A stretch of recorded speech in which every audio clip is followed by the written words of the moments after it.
Hello and welcome to Amethyst Star Crafting. My name's Jane Ormark and I'm a UK independent Stampin' Up demonstrator. And today we are going to be looking at some of the new products that are arriving on the 3rd of June. There's a new mini catalogue, there's the Saleabration, which is a brochure where you can earn things for free. If you'd like a copy, just leave me a note down below and I'll be happy to send one out to you in the post, so it'll be ready for you for January. We are looking at this absolutely lovely two-step stamping. You've got a lovely little raccoon, you've got a squirrel, you've got a little mouse, which I used the other day, some lovely sentiments, beautiful font for the happy birthday and the thank you, flowers which are double spec, and little tiny butterflies in different ways. So beautiful. And we're going to combine it with this, which is a stamp set and punch. Sorry, this will give you a bit of a reflection, so I'll put it that way around. You can punch out an umbrella, closed or open. You've got boots, raindrops, all sorts of lovely sayings. Rain or shine, you're always on my mind. Life showers bring love's flowers. No matter the weather, we're friends forever. Just lovely. So I thought we would combine both of them and see what we can do. I've got an idea and I think hopefully it will work, and you're going to be stamping with me at the same sort of time. So what I've got prepared already is some pool party, just a matte and a standard base, and then I've got a little piece which is going to be the size for my little raccoon. Now this little piece measures, although it doesn't really matter that much, it is 3 1/4 by 2 inches. So the mat I've made just 1/8 of an inch wider. You could make it a quarter, but I just wanted it 1/8. So we're going to start with the raccoon to start off with. Two-step stamping, really simple and easy to do. I've just got a scrap here because it will help me. And I've taken, I've already got some of the pieces out to just save a little bit of time. So we're going to start with the detailed stamp of the raccoon. And I need a good black ink.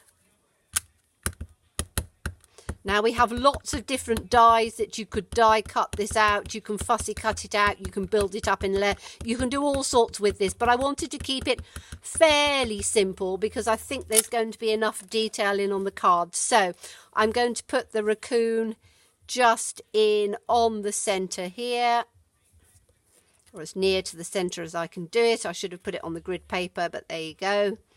And just give it a little bit of a press down so that all that detail goes in, and you've got the sweetest little raccoon. I absolutely love him.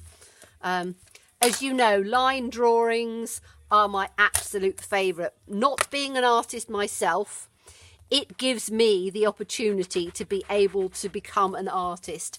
I don't have to draw it, the stamp does it for me, and then I can colour and do things in. However, this two-step stamping, I've just cleaned him off, is absolutely brilliant. So I'm going to put that down on here, and I'm going to take the next one, which is the piece to fill him in.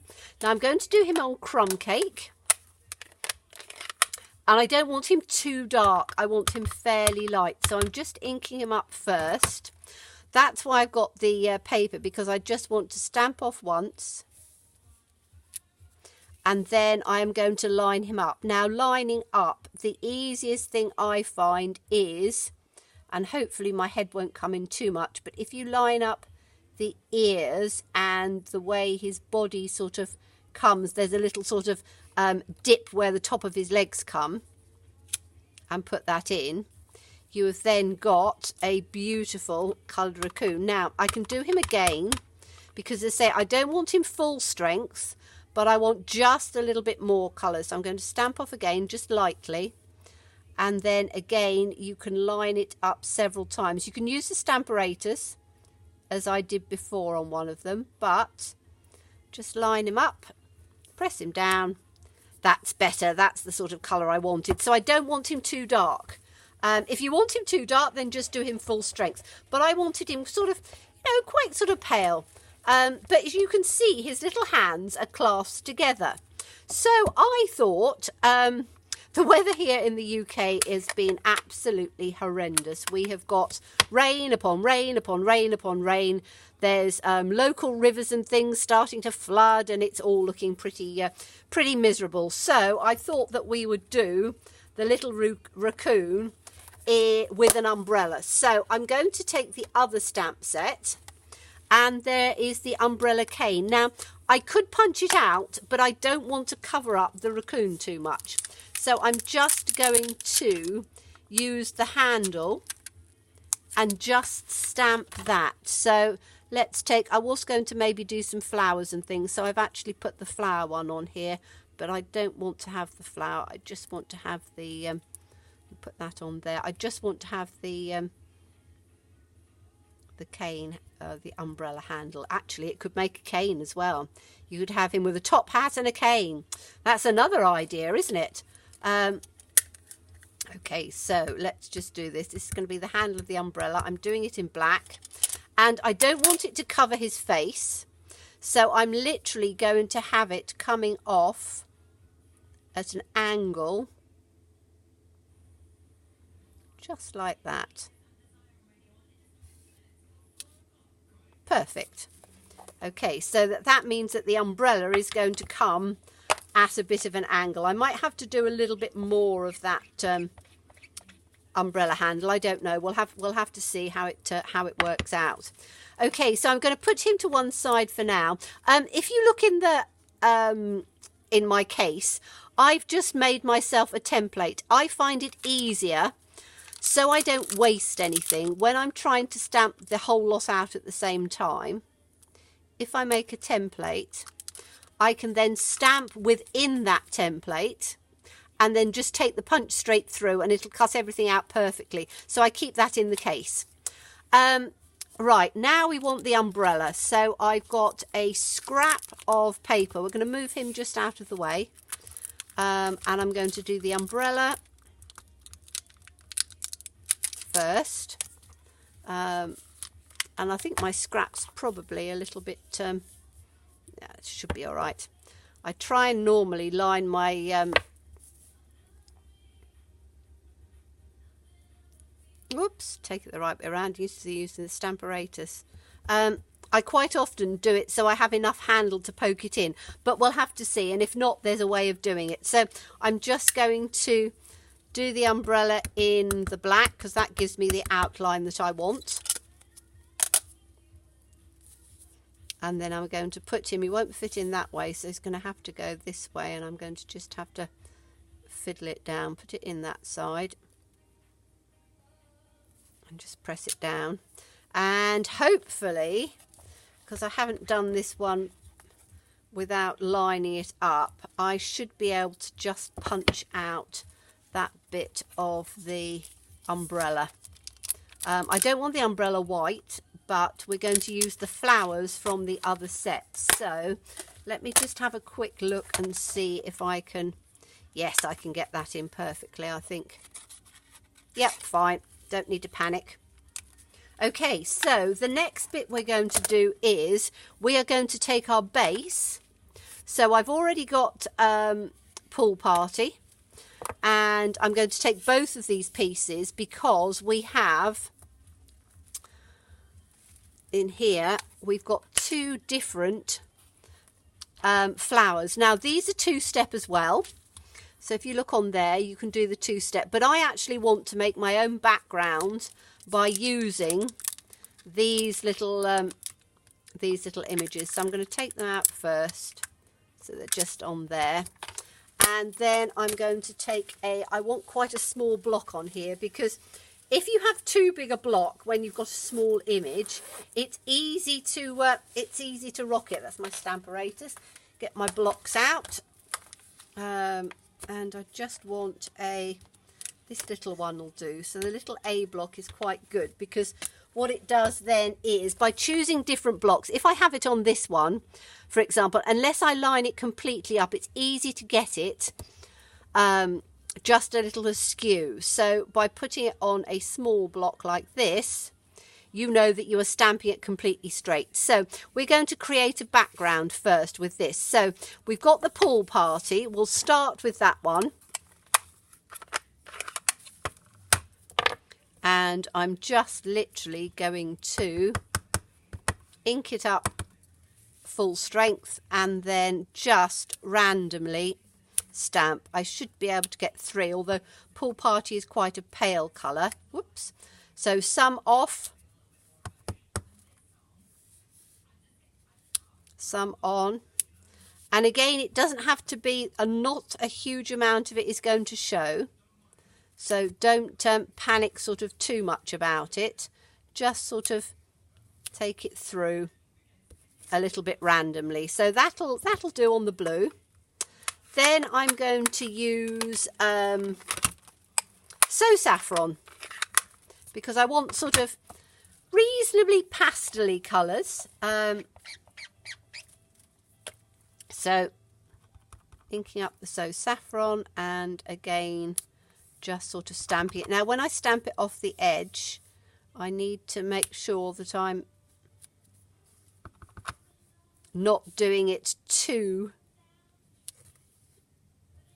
busily, because what happens is, if you look at that one there, that's when I stamped off the edge, but obviously that little tip hadn't got stamped. So I'm going to stamp off here because I want just some nice little ones coming second strength on here. So that's, do I take a third colour? I don't know. I think I might just leave it with the 2 colours on there. I don't want it too busy.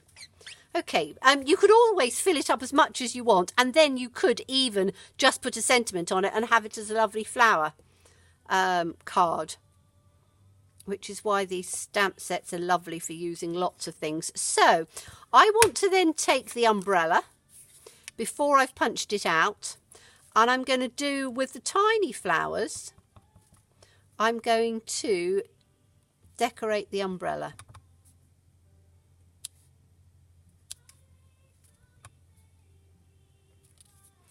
Okay, so that's with the yellow, or the So Saffron. And then I'm going to take the Pool Party. I did get some Melon Mambo out, but I think that that's just going to make it a bit too busy. I want it to be fairly subtle, I think. So let's take this one up on there.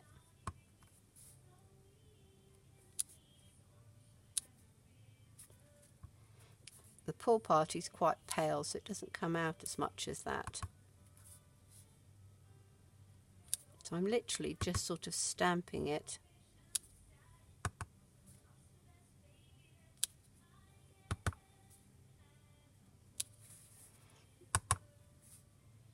Quite a bit on here, so we've got it just sort of different colours in on there. So let's punch that out and see what that happens. I might want to sponge around the edges. So let's take the punch and we'll get that umbrella out.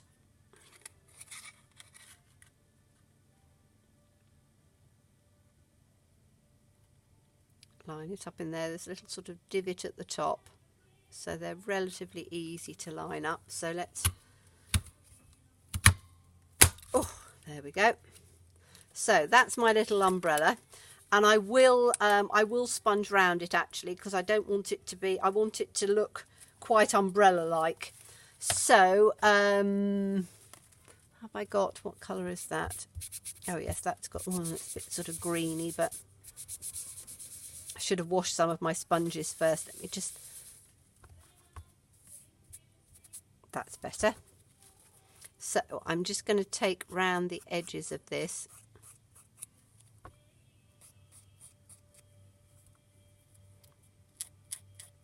And round on here. It's a relatively easy shape to do.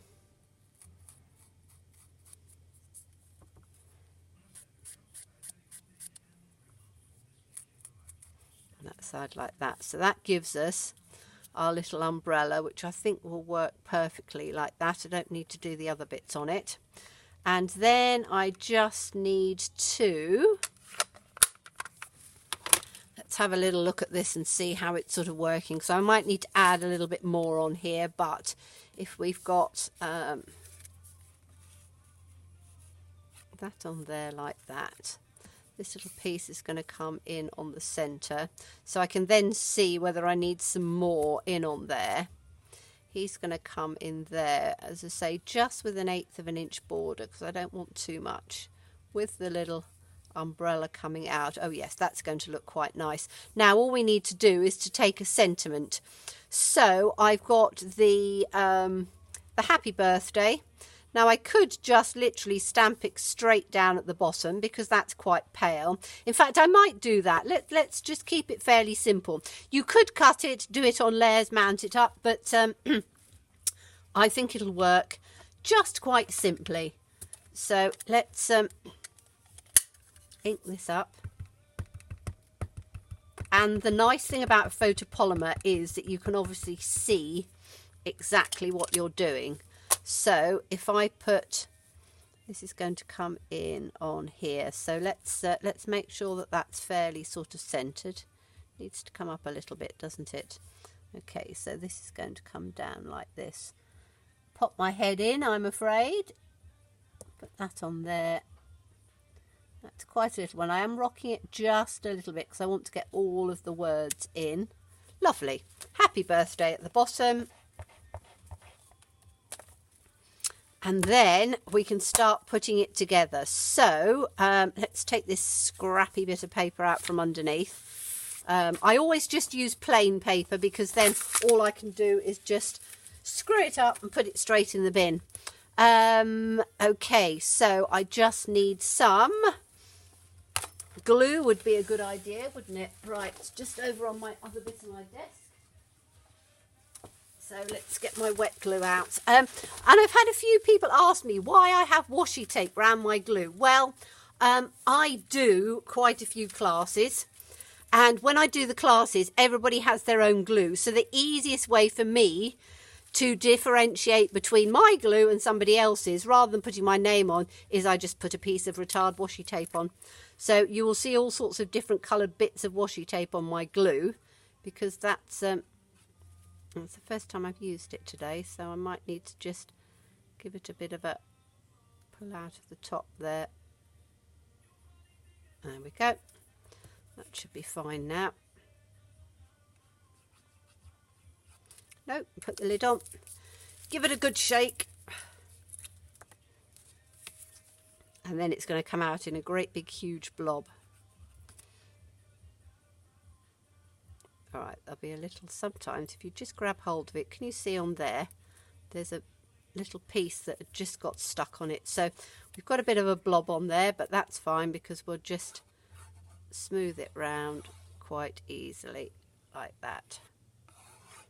There we go. I can always just run my finger along it so it's just not too blobby. Okay, so we can put this piece on here.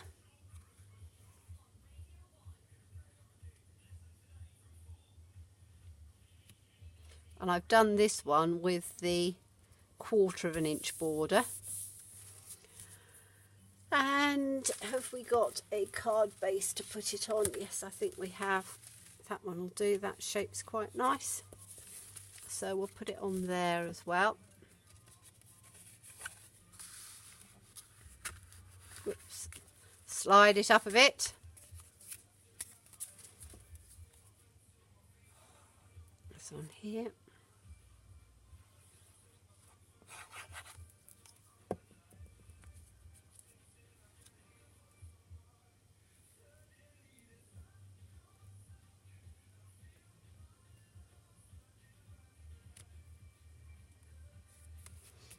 Are. Yeah, you see, you could quite easily just carry on with the flowers and just have it as a really beautiful flower card. In fact, I might do something like that at a later stage. Okay, so now we've got our little raccoon. And again, if you want to step it up anymore, you can fussy cut the raccoon out. You can put him, you know, with a little bit of dimension on to give him another layer. Depends how far you want to go. Sometimes I think that we can hold on, I'm going to have to be a little bit quiet while I get this on because I've got 1/8 of an inch border on this one, so I just want to make sure that we're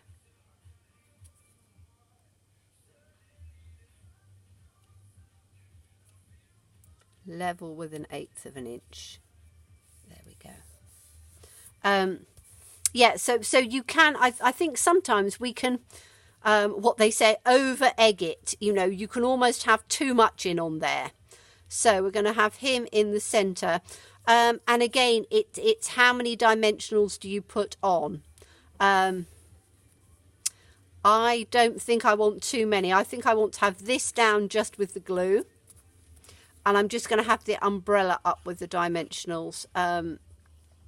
Again, if you're a dimensional person, add as many layers as you want. I just give you ideas, and then it's down to you to take them away and make them your own. So that should be pretty centered in here. Oops, a bit of a slide with my wet glue.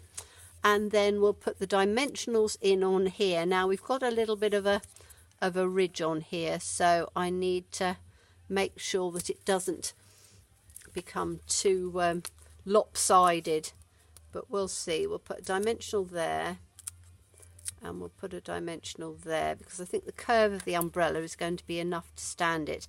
You can see why I didn't want to cut the stem out, because I think that the handle of the umbrella, because I think that it would have detracted from the little raccoon. So I just need to sort of get that fairly sort of centered in like that. There you go. And you have a beautiful card taking the little flowers on there. So you've got small flowers there, you've got the larger flowers there. I could have added a few more in there, but I think it works just as it is. So hope you enjoy that one. And just a quick reminder, it is the Under My Umbrella stamp set and punch, available 3rd of January. And then the lovely little critters, special someone, with the raccoon that we use this time with the 2-step stamping, and we use the flower image. So thank you so much for watching me. Do look forward to seeing you again. Bye bye.